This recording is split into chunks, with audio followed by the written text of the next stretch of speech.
Hi everyone, welcome to my channel. So ఈ video ఎందుకు తీస్తున్నానంటే యాక్చువల్గా మా అక్క బావగారు ఊరికి అట్లా బయటకు వెళ్ళారు పాపని తీసుకొని. అప్పుడు వాళ్ళు పన్నీర్ దోశ తిన్నారంట, చాలా బాగుందంట. విజయవాడలో ఉన్న వాళ్ళైతే డెఫినెట్గా ట్రై చేయాలి అని చెప్పి మాకు సజెస్ట్ చేశారు. సో మనం అవుతామా, రేపు వెళ్దాం అనుకున్నాం కానీ బట్ ఇప్పుడే వెళ్ళాలి, ఇప్పుడే తినాలని చెప్పి మేము కూడా రెడీ అయిపోయాము. సో వెళ్ళి మీకు అది ఎక్కడ ఉంటుంది, లొకేషన్ ఏంటి అండ్ ప్రైస్ డీటెయిల్స్ ఎలా ఉన్నాయి, టేస్ట్ ఎలా ఉంది మొత్తం నేను ఒకసారి వీడియో తీసి మీకు చూపిస్తాను. సో విజయవాడలో ఉన్న వాళ్ళైతే డెఫినెట్లీ ట్రై చేయండి, టేస్ట్ అంత బాగుంటుందని చెప్తున్నారు. సో నేను కూడా టేస్ట్ చేసి ఎలా ఉందో చెప్తా, ఓకేనా? సో వెళ్ళి అక్కడ కలుసుకుందాం. బాయ్.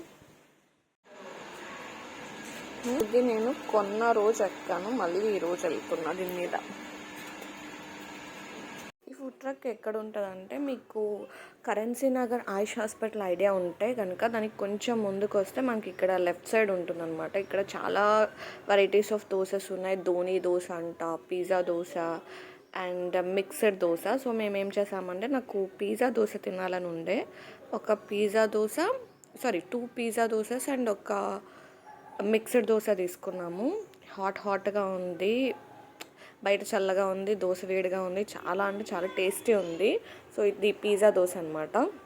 నేను ఎక్కువ షూట్ చేయలేదు, just first pizza dosa taste చేసింది మాత్రమే నేను షూట్ చేసాను. బట్ అంతా చాలా బాగున్నాయి, తినచ్చు, డెఫినెట్లీ ట్రై చేయొచ్చు. బట్ ఈచ్ దోశ వచ్చేటప్పటికి 140. సో అప్పుడప్పుడు తినడానికైతే ఇట్స్ ఓకే, బట్ హెల్దీ అయితే కాదు. బట్ స్టిల్ ట్రై చేయాలంటే చేయొచ్చు.